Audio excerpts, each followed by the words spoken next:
Hey guys, tonight we're stepping into the brutal, unforgiving world of medieval London. A world where your gender doesn't save you from backbreaking labour, where entire communities can vanish overnight at the whim of a king, and where survival depends on skills you've never imagined needing. Think you know what hard work looks like? Picture your worst day at work.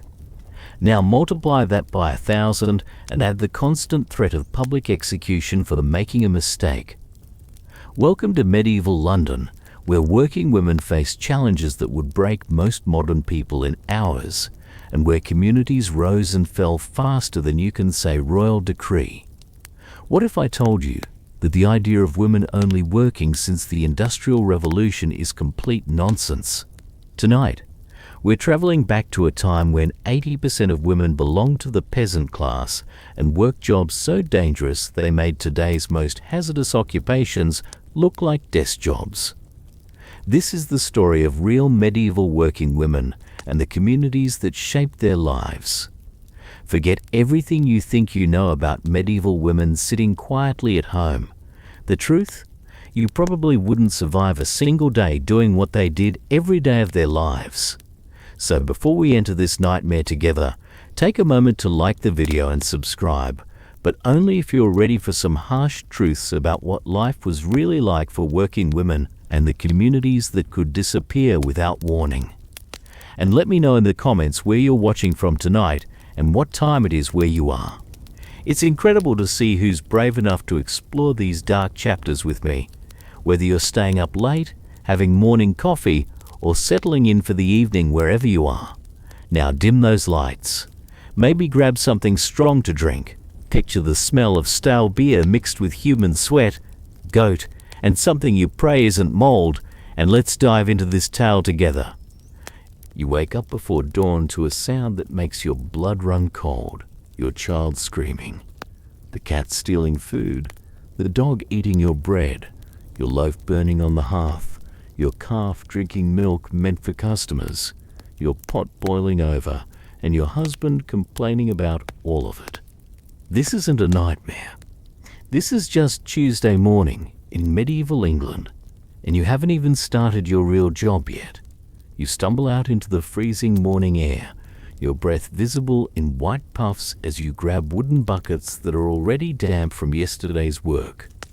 The cows are massive, irritable, and surrounded by men who think it's hilarious to accidentally bump into you while you're trying not to get kicked to death. But here's why you chose to be a dairy maid instead of a milkmaid. Milkmaids spend all day out in the fields, surrounded by men, showing elbows and earning a reputation you definitely don't want. As a dairymaid, you get the softest hands because you're always clean, always in white linens, and always working with cream, butter, and milk. Natural fats that keep your skin perfect. You're making 6 shillings per year according to the Statute of Cambridge in 1388. Sure, it's 4 shillings less than what the men make for similar work, but equality is literally unheard of. For a peasant household, having a daughter who's a good dairymaid makes economic sense. Even with just 1 cow, you can still make butter, cream, and cheese for your family. The milkmaids milk the cows really early, first thing in the morning. No breakfast allowed. You get dressed, go out, milk the cows, come back in, and let the milk run through various sieves and cloths to make sure there's no animal hair, dust, or anything worse floating in it. You leave it to set, and once that's done, you separate the cream from the top and use the milk underneath for cheese. And once that's done, you separate the cream from the top. Making butter by hand is surprisingly simple, even for someone who's never done it before. The cream gets nice and warm, and you agitate it, it feels like lotion. Your hands get incredibly soft afterward. You can feel the liquid coming out as the buttermilk separates, and within minutes you have butter. Real, creamy, delicious butter that makes even the stalest bread taste like a feast. But if you want to bring in actual money, you need to get creative. A typical cash cottage industry is making cottage cheese. As long as you can get your hands on salt and acid, usually homemade vinegar, you're in business. Using cider vinegar or crab apples to make verjuice gives it a nice light flavor, because malt vinegar from ale is way too strong and bitter. You oversalt the milk and add vinegar to separate the cheese curds from the whey. The acid does the work instantly. White curds on one side, yellowy whey on the other. It's so simple that almost anyone with the right resources can do it, which is exactly why it was such a popular job for women. This is literally why it's called a cottage industry. But this isn't just playing around with food. Women merchants frequently appear in medieval records as cheesemongers. If you're dairying properly with multiple cows, you have so much milk to process every day that it becomes a constant cycle. You put cheese on shelves to mature, sell the matured ones at market, and immediately replace them with new ones. During dairy season, you might be looking after 18 cows with staff milking, staff looking after cheese, real money flowing through the operation. 3 months later, you've decided professional baking might be easier than dairy work. After all, how hard could it be? You make the dough, someone else does the baking. You pay them for the service. It's like medieval Uber Eats. Right? Wrong. So catastrophically wrong. You're standing in front of what's basically a stone cave filled with fire. The heat hits your face like a physical blow, and you haven't even put bread in yet. This isn't just baking. This is playing with forces that could burn down half of London if you mess up. Bread and dairy products are the literal bread and butter of every household, which means this is serious business. Baker guilds exist to protect members' interests and regulate controls governing the price and weight of bread. Get things wrong or try to cheat the system, and you'll land in some pretty hot water. Take Alice to Brighton and Lucy to Pickering, 2 London bakers who thought they were clever. They ran a sneaky operation where someone from their household hid underneath the table with a secret hole cut through it. While customers brought their loaves to be baked, they'd pinch off little bits of everybody's bread dough. They'd combine all those stolen bits to make extra loaves, which they'd then sell for pure profit. When they got caught, there was a huge outcry. A bunch of men were caught doing the same thing. They got put in the stocks. But Alice and Lucy, they were both sent to Newgate Jail, and they had to stay there until every single one of those rigged tables could be destroyed. This might seem like a funny story, but here's the brutal truth. They were literally stealing bread out of their neighbors' mouths. When someone is doing manual labor all day, they expect to get their full portion of food at the end. It's incredibly dishonorable, and the punishment reflects just how serious food theft was in a world where people were already on the edge of starvation. Managing a bread oven requires serious skill and comes with perpetual risk. Remember the Great Fire of London? It famously began with flames getting out of hand at a baker's shop in the night. As your fire dies down at the end of the cooking day, you have to use a curfew, a cover fire device that comes from the French couvre-feu, meaning to cover fire. You rake all your embers under this cover to stop sparks from going up the chimney, because everything around you is made of thatch and houses are usually very close together. One stray spark and the whole neighborhood might go up in flames. You put that cover on and hope that tomorrow morning, when you remove it, you'll have nice lovely red embers to start your fire again. But bread and butter need something to wash them down with. And that brings us to your next medieval career move. Beer brewing is frequently a female profession in medieval England. Most women make their own ale at home. But in the professional world, it remains largely feminized work. Alehouses and breweries are often run by women known as alewives. This isn't women's work that's as accessible as being a dairymaid. A brewer with her own large-scale brewery is probably one of the wealthier peasants in the village. In fact, it's so lucrative that even members of the nobility sometimes get involved. Like most professions in the Middle Ages, it's heavily regulated with serious punishments for those who make mistakes or try to skimp on ingredients. And like most medieval professions, it's hot, sweaty, dangerous business. If you dig into the records, you can find evidence of women involved in serious accidents. Lady Juliana Dios ran a brewing business profitable enough to employ several female assistants. 2 of her brewing maids were carrying malt to put in a huge vat of boiling water to make commercial beer. One of them slipped and fell into the boiling water. The huge vat they'd been using to carry malt fell on top of her. They managed to pull her out, but she was scalded to death and died shortly afterward. While brewing might seem cute and nice, it's important to remember that this is incredibly dangerous work. You're dealing with huge quantities of boiling water and really heavy equipment. Women are doing genuinely life-threatening work all the time. The brewing process itself is straightforward but unforgiving. You put all the grain and bits you don't want in a cloth, then put that over the fire to boil. If you have access to flavorings, this is when you'd add things like gillyflowers or elderberries when they're in season. You don't use hops. This is late medieval England, before hops become common. Hops are really, really bitter, and people actually write pamphlets against the evils of adding hops to beer, calling it a foreign continental practice that leads to devilry. After boiling, you bring it back, put it in another clean wooden tub, and leave it to cool down. You add yeast from a previous batch of ale and leave it covered to begin fermentation. As soon as fermentation starts, you leave the containers open so the gas can escape. After a couple of days, you can put a little tap on it, but leave it open. After another day or 2, depending on the time of year, you have fully fermented ale. The yeast has eaten all the sugars from the malt and turned them into alcohol. Then you have ale. Finally, something to make this medieval nightmare bearable.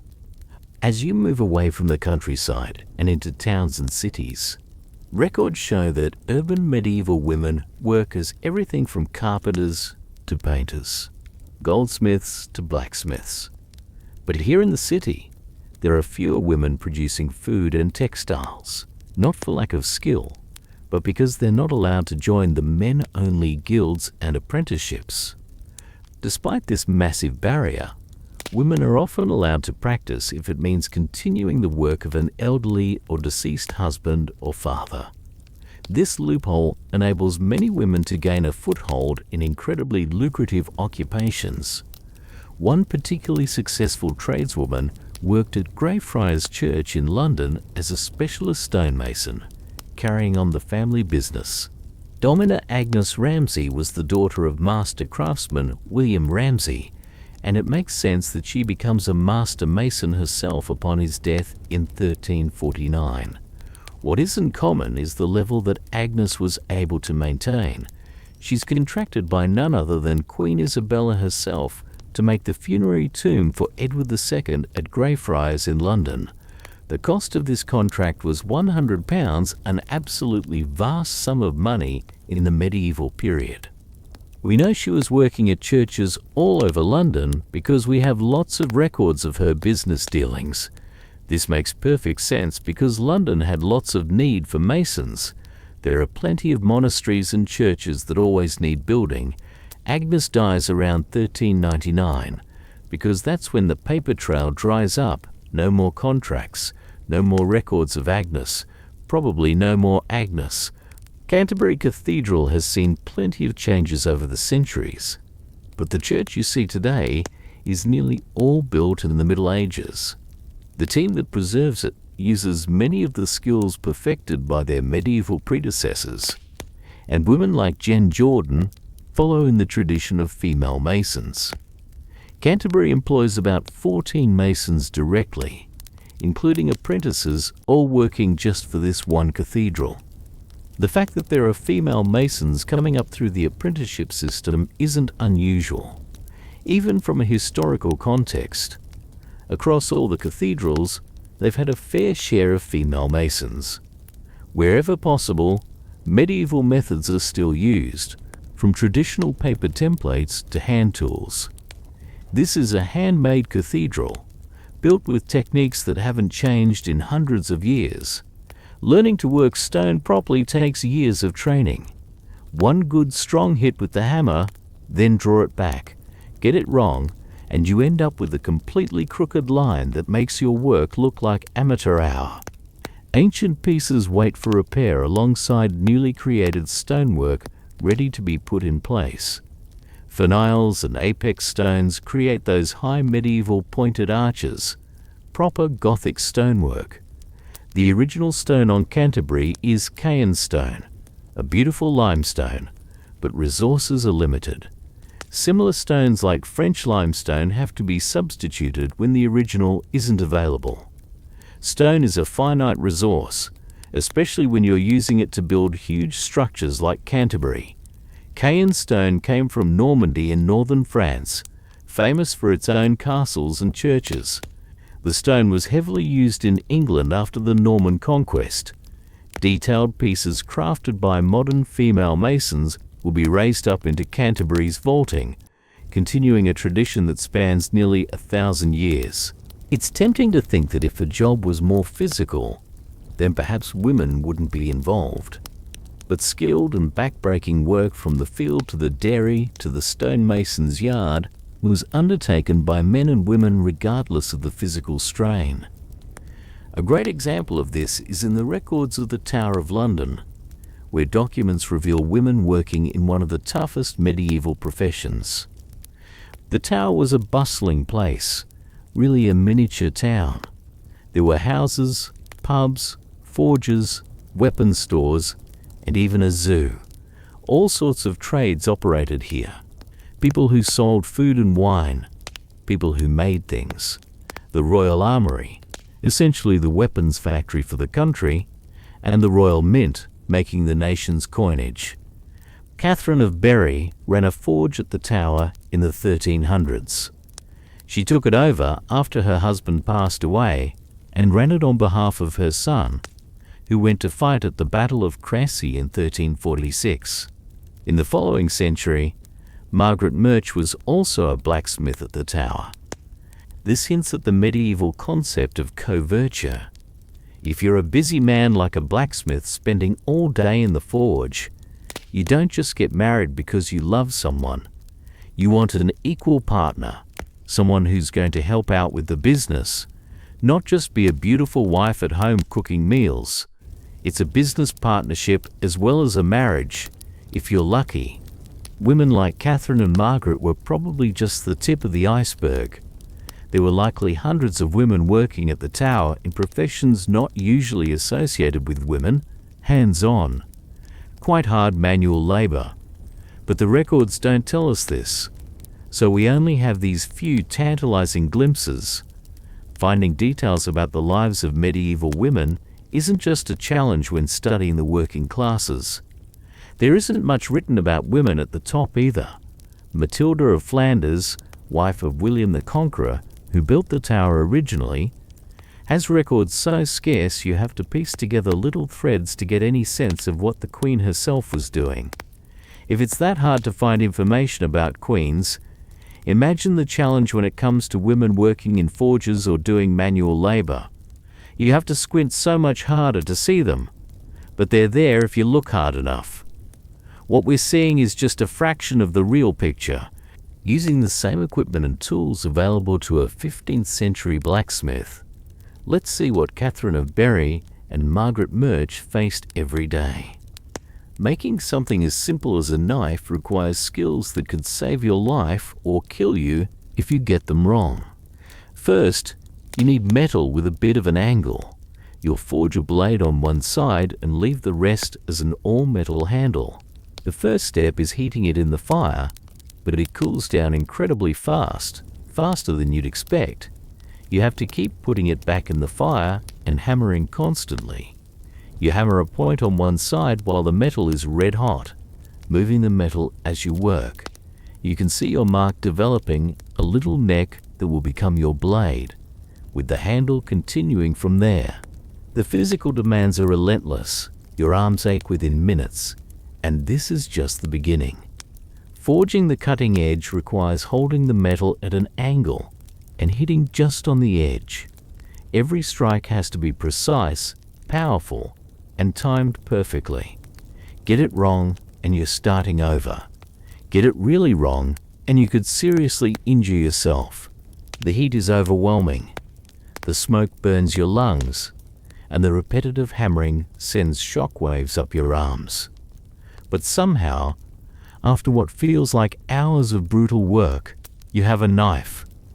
It might not be fit for the King of England, but it's a real blade forged by hand using techniques unchanged since the medieval period. This is what Catherine of Berry and Margaret Murch did every single day. In addition to all their other responsibilities, they didn't get to go home and rest after a hard day's work. They still had households to manage, children to care for, and meals to prepare. Every single thing on their table was either made by them or another woman in their employment. But the story of working women is just one thread in the complex tapestry of medieval London communities.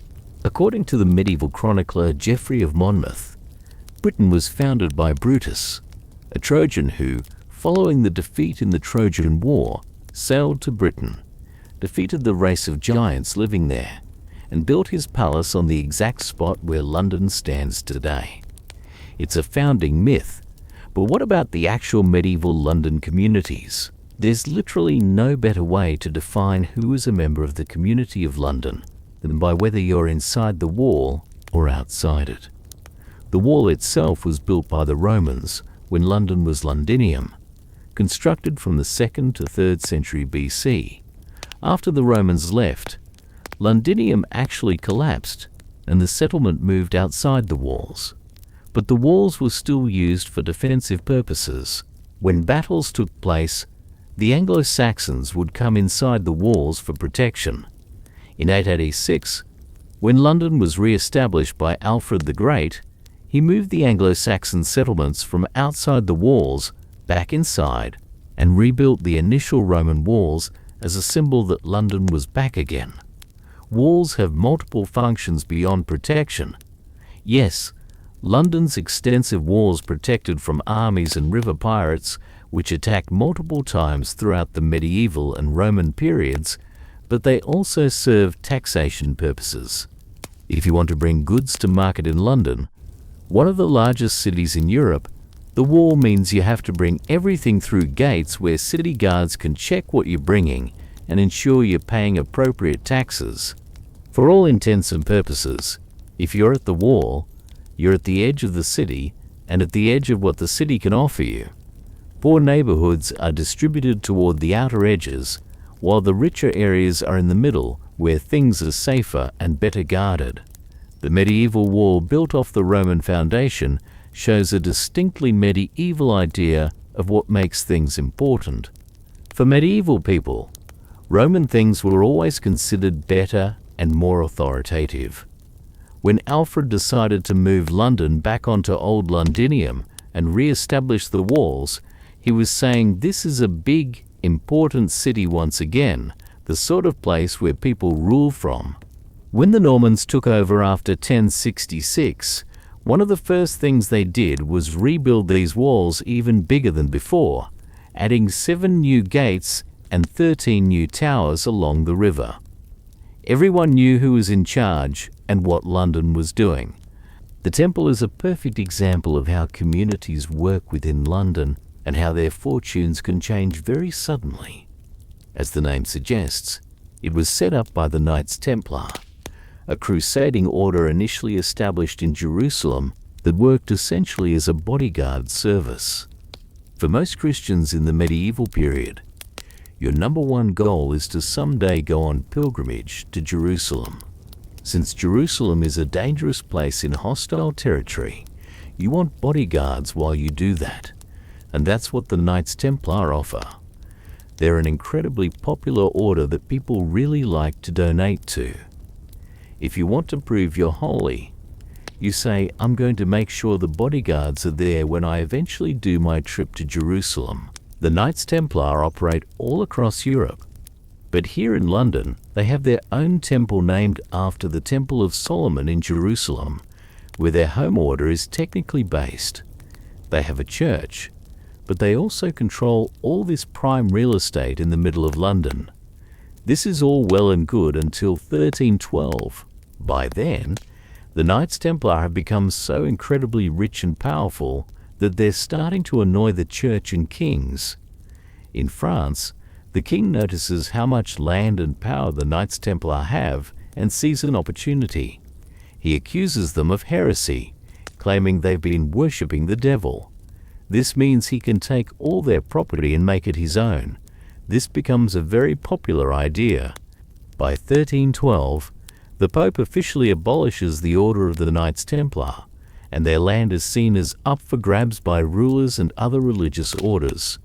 Technically, all Templar land is supposed to go to another crusading order, the Knights Hospitaller, who do more or less the same thing, but with slightly more emphasis on hospitals and less on knights. King Edward II isn't a huge fan of passing it to the Hospitallers. He decides this land is a prime opportunity for his friends to get really good real estate at cut-down rates. The Knights Hospitaller aren't fans of the king's idea and begin to sue to get the land back. This goes on for about 25 years. Eventually, the land inside the temple is broken into two parts. The consecrated ground of the inner temple goes to the Hospitallers, and the unconsecrated ground of the middle temple continues to be leased through the king to his friends. A few years later in 1347, the Knights Hospitaller finally win their legal cases and all the land comes under their control. But by this point, the legal cases have been going on so long it does them no good. They haven't been using it. So they begin to lease these same properties out themselves for a tidy sum to various guilds of lawyers. This is exactly what the temple is used for today. It's where the Inns of Court operate, and various groups of lawyers have amazing and impressive houses where they do their work. Some lawyers live within there. This has been going on since the medieval period. It's been a place where lawyers work. Technically, it was controlled by religious houses for a while, but with the abolition of monasteries under Henry VIII, Henry kept the lawyers but cut out the middleman of the church and began taking rents directly from them. Sometimes you have knights, sometimes you have lawyers. These things can change very quickly depending on who's in power, what people need from you, and whether there's money on the line. If you're wondering why you need so much room for lawyers over at the temple, it's because of the royal courts of justice. Our first written records referring to medieval law courts come from 1589, but we know they certainly existed before that because of all the lawyers. Why are there so many lawyers in London? Legal code in the medieval period is usually tied with the person of the king, and the king has his centre in London. If you get into a legal predicament, odds are you have an issue with the king or royal law. So you're going to have to come to the royal courts of justice. But not everyone can come to the royal courts of justice. Not everyone comes under the legal jurisdiction of the crown. If you live in the countryside, which 80% of the European population does in the medieval period, you're usually not under the crown's jurisdiction. You'll be under the jurisdiction of your local lord, a count or duke or something like that. If you live in London, you're almost guaranteed to be under the Crown's jurisdiction because London itself is controlled as a royal city. Your taxes go to the Crown, your taxes go to the city, and you're under specific royal legal code. Londoners are at the court. Extremely wealthy people are at the court. If you're one of those dukes or counts with a problem with another duke or count and you want to take it to court, you're taking it to royal court. If you're one of the specific groups in the city like the Jewish population, you have specific royal law protections that say you're only subject to royal laws. It doesn't matter where you get in trouble in England, you're coming to the royal courts of justice in London. This is where laws are made that affect the rest of the country. provided the king is involved. More specifically, they're about laws that affect different communities within London. Merchants, guilds, traders. Not every English person wants, needs, understands, or is actually allowed to use the royal courts of justice. It's specifically more of a London thing for Londoners. The Old Bailey is the central criminal court in London, and everyone calls it the Old Bailey because it's on Old Bailey Street. Some of the most infamous and famous cases in history have been tried here. The Statue of Justice at the top represents the pinnacle of how the legal system has developed, but it's built on the site of Newgate Prison, which by all accounts was a pretty awful prison. A lot of public executions took place here, and the last public execution in the UK happened here in 1868. We look at it now and everything feels very ordered and reasonable, but for a long time it's been a really quite controversial place. If you're a Londoner and something's going on that gets you involved with the legal system, whether you end up here or at the Royal Courts of Justice depends on what you've done. If you've stabbed someone or murdered someone, you're much more likely to end up here. If you have a small claims issue, you're very unlikely to end up in the Royal Courts of Justice. You're much more likely to end up in a small county court. One of the most important things in English law that has always been hugely protected is property, and the idea of property ownership. The punishments doled out if you breach that ownership and take something that isn't yours would be considered pretty horrific and quite brutal by modern standards. If you stole a pig, that's the kind of thing that could end up with you in Newgate Prison. One particularly interesting aspect is the criminalization of debt. We don't perceive this now. We all have credit cards and mortgages. And unfortunately, people get into trouble, but that has become civil and is seen as very much a civil thing. But in the medieval period and after, that could result in you being put in prison for really quite long periods of time for being unable to pay debts back.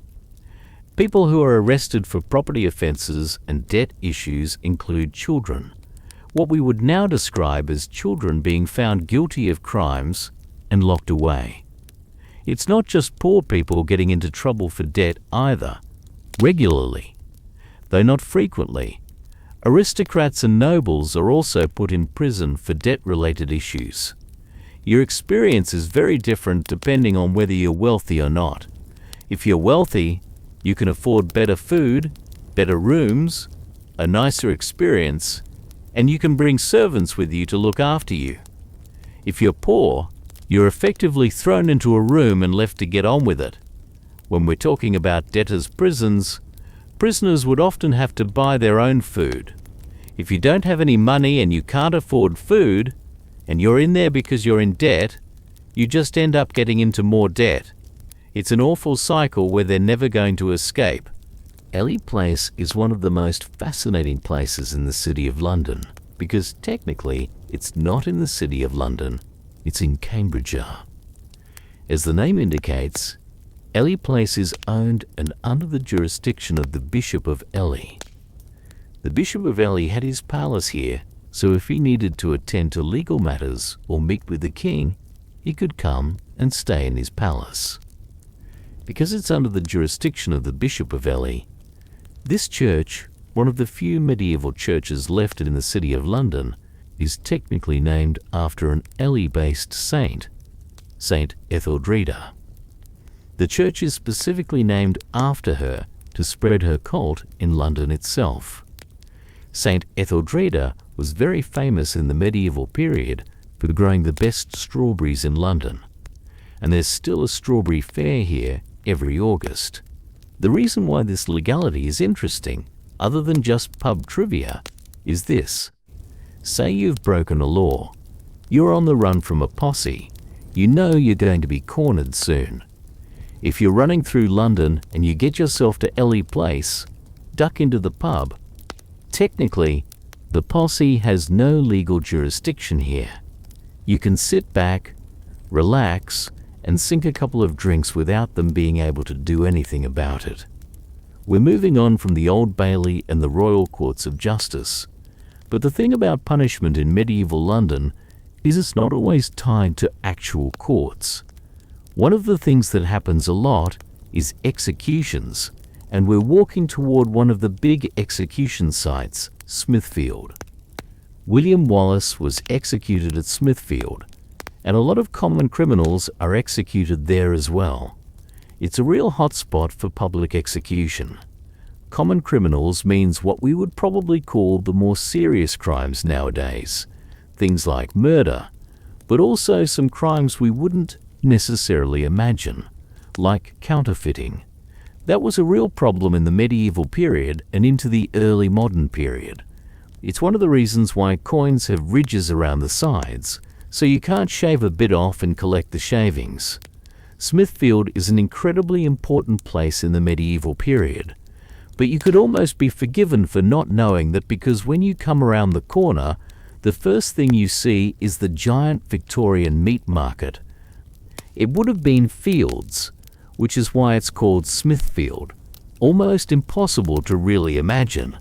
But there is a reason you come to somewhere like Smithfield to do executions rather than doing them down the road at the jail. What marks Smithfield out is it's a real display, a place to make a very clear statement. You have to imagine there's no regular police force, so the chances of being caught when you commit a crime are lower. When they do catch someone, they want to really make a big thing out of it. Executions are popular events. One of the reasons why it's done here is because there's enough room. This was outside the city walls, and there's enough room because thousands of people turn up. It's a really big day out with lots of fast food vendors. It's like going to the football. But Smithfield, or Smoothfield as it's called in the medieval period, is not just a place of public execution, it's also a literal meat market. Cattle are driven in. A lot of them are killed and sold right here. It's described in many accounts as being a really noisy, brutal, dirty, disgusting place, which is one of the reasons why it becomes suitable for executions, having the space to do it. You have a lot of dead animals and a lot of dead people, but because it's outside the city walls, it allows space to do the less pleasant things that keep a city moving. It's a real exhibition space where a lot of the stuff that keeps the city moving in terms of crime and punishment and physically feeding the city happens. But it's not all blood and guts at Smithfield. People come for fun things like tournaments and fairs, and they also come for miracles. Here in the corner of Smithfield Market stands one of the few remaining medieval churches in London, St. Bartholomew the Great, known colloquially as St. Bart's. It was founded in 1123 by a man named Rahera. Rahera was very well connected at court, somebody important over at St. Paul's. An important guy with a lot of money who was religious and influential. He goes on pilgrimage not to Jerusalem but to Rome, and while he's in Rome he catches a very bad fever and is on death's door.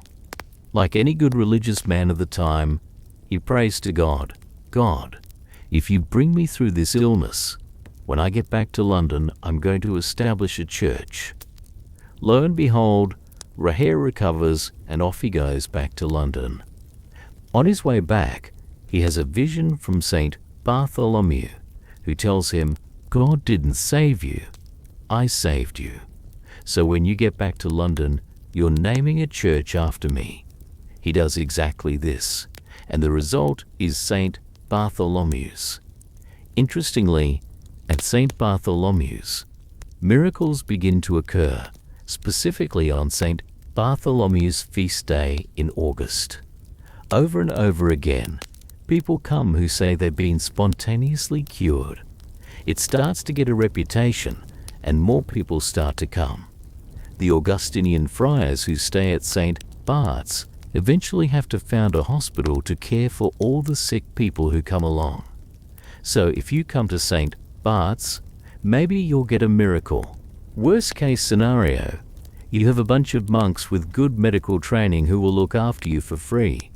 It's a bit of a win-win and a great way to have your healthcare needs taken care of in medieval London. This is Guildhall, never the Guildhall. Always just Guildhall. Guildhall. Interestingly, we don't actually know where that name comes from. Our best guess is that it comes from guild in Anglo-Saxon, meaning gold, and that this is where taxation used to take place in medieval London. We also know this was a very important place for the office of the mayor, and it's one of the most unique things about London in general in the medieval period. It has a mayor. It has a mayor specifically because the king has allowed that to happen. London is a weird kind of anomaly. They pay taxes to the king, they're under the jurisdiction of the king, but they have their own municipal government that they themselves are allowed to vote in. This is really uncommon in the medieval period. Most cities wouldn't necessarily have their own government that they get to elect in any way, shape, or form. Instead, they're either under the jurisdiction of the king himself or their local noblemen. This is one of the things that makes London such an interesting community. To a certain extent, it is self-governing. Even more confusingly, the guild or tax would be coming from guilds, some of the most powerful associations within London themselves. Guilds can be thought of as sort of like a medieval trade union. The mercers or cloth makers would get together and say, in order to be able to sell cloth in London, you have to be a member of this particular guild. This is a way of regulating quality.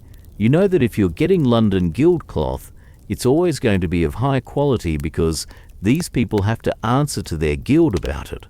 But it's also kind of an extortion racket because it means there's no way in unless the guild says you're allowed in. At any rate, these people become fabulously wealthy.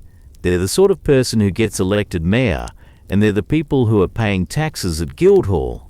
While what we see here is a 15th century building, it was built on top of the Roman Colosseum that was initially here when this was Londinium.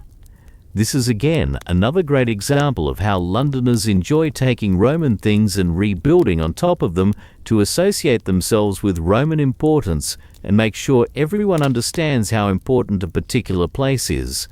You might be wondering why we are on such a distinctly not medieval-looking street to talk about medieval London, and that's sort of the point. This is the Old Jewry, and it used to be the centre for Jewish life in London. The only thing we have left of it anymore is this plaque up there.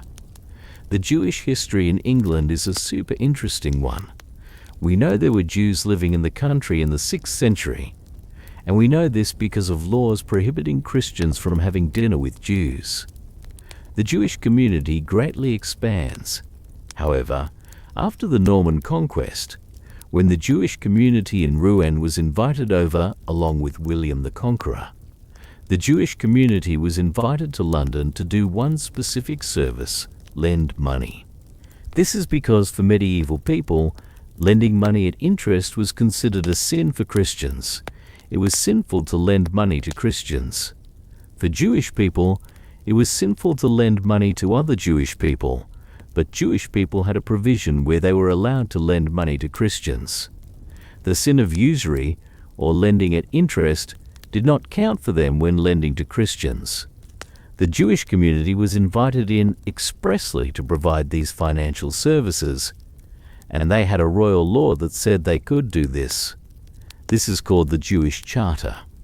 The Jewish Charter did two things. First, it made sure there would be financial capital available to make London a new financial centre under the new Norman rulers. Second, it established that the king was the only person who got to tax the Jewish population, a population that was making all their money through financial means, which meant there was a lot more tax coming through. As part of this, Jewish people were also only subject to royal law exclusively. No matter where you were, even if you weren't in the city of London, you would always go to a royal court if you got in trouble. This was seen as a win-win by everyone other than the people who were borrowing extensively from Jewish people. Eventually, over the centuries, resentment toward the Jewish population began to build up. Jewish people would be accused of what is called blood libel. Essentially, Anytime a Christian child showed up dead, Jewish people would be accused of murdering them. Of course, it was all nonsense, but it was also linked to the fact that Christians really resented Jewish people because of the debts they owed to them. Men not muffs. Of course, this was not the fault of Jewish people, who were literally only allowed to be here if they were lending money, so they were in a tight spot. Unfortunately, over time this resentment built up to such a level that there were multiple pogroms against Jews, which would mean that people would come in and literally burn down their synagogues, burn down their houses, and take their things. In London in particular, this built up until 1272, when the Great Synagogue here was itself abolished. Jewish people were told they had to stop lending money, but this led to a question: if they were legally obliged to lend money and could now no longer lend money, what were they supposed to do? Eventually, in 1290, this led to the Edict of the Expulsion of the Jews, and they were all asked to leave England. This made England and London in particular an anomaly in medieval Europe.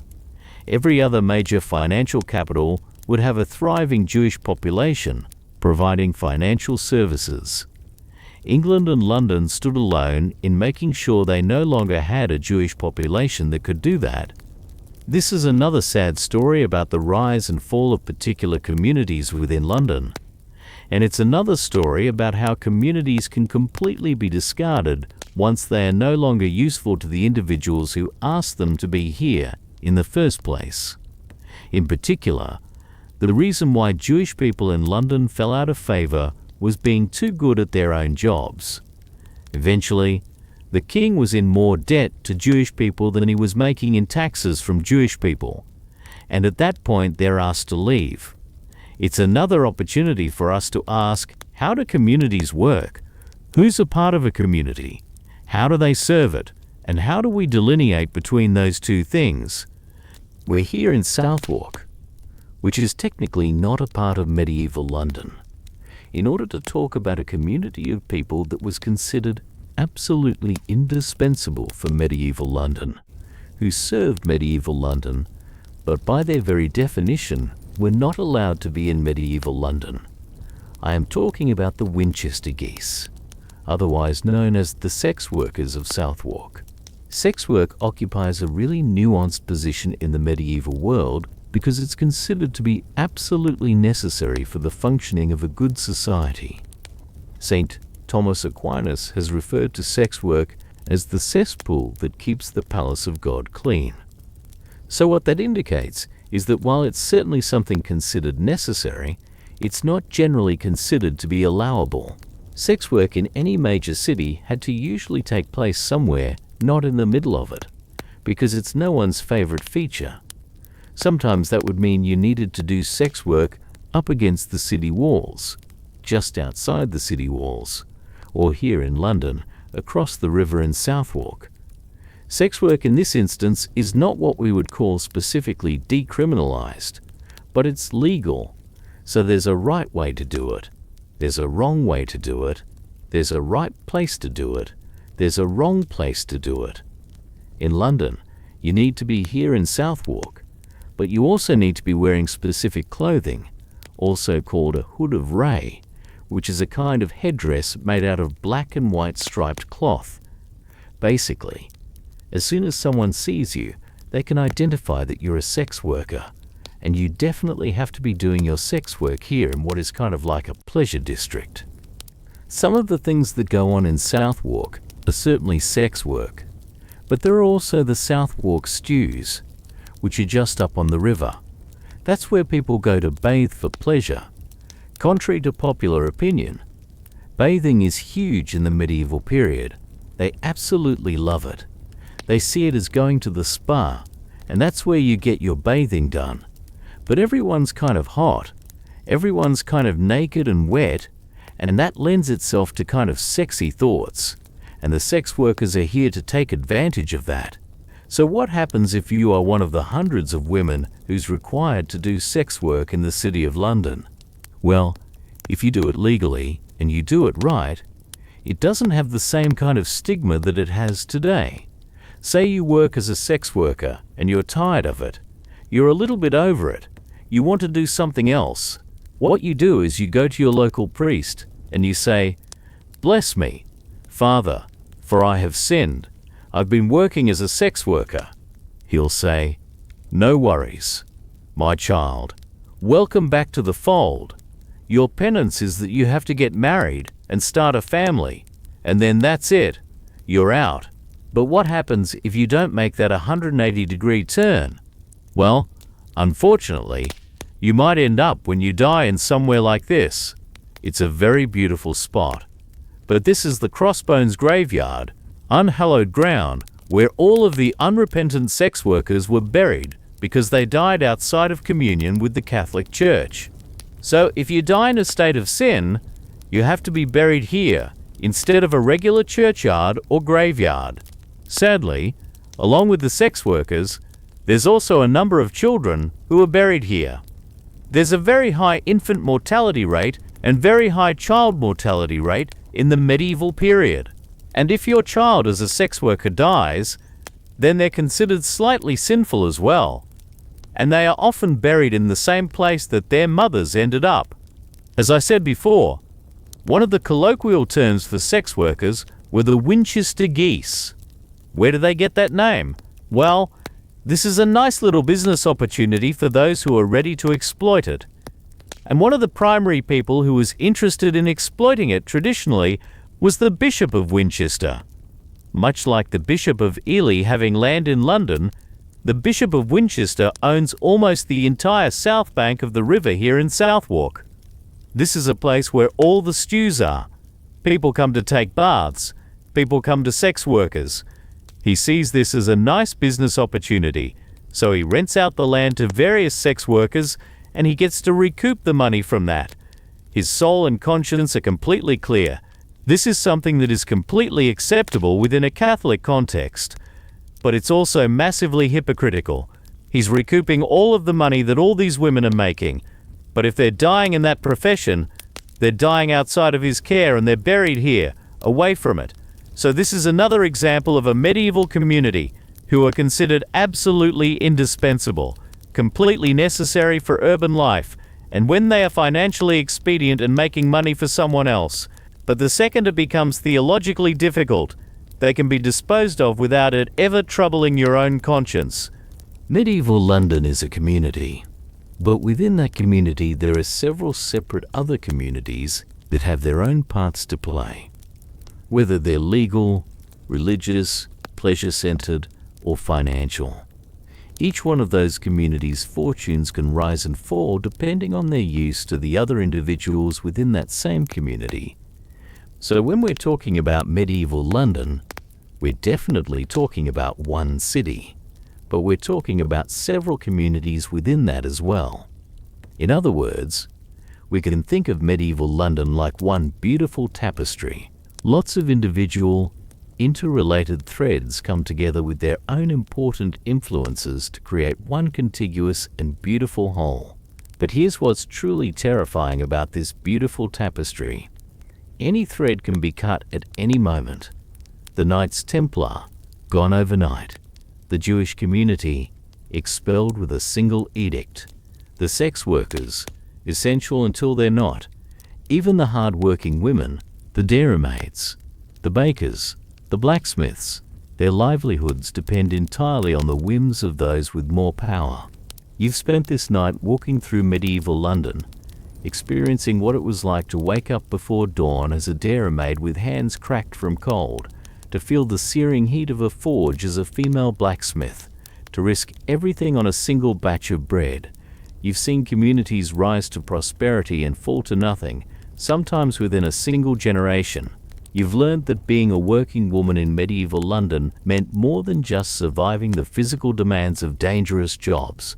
It meant surviving in a world where your entire existence could be erased by political convenience, where your value as a human being was measured solely by your usefulness to those who held power over life and death.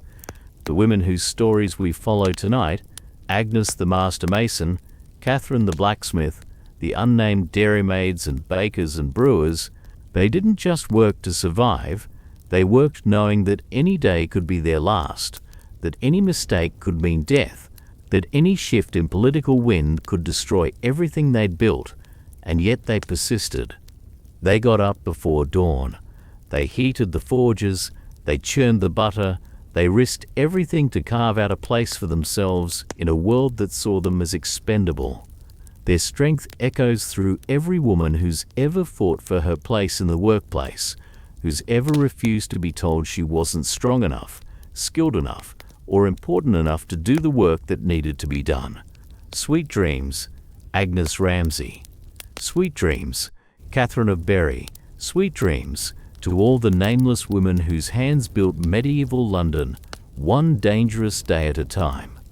The stones you carved still stand in London's churches today.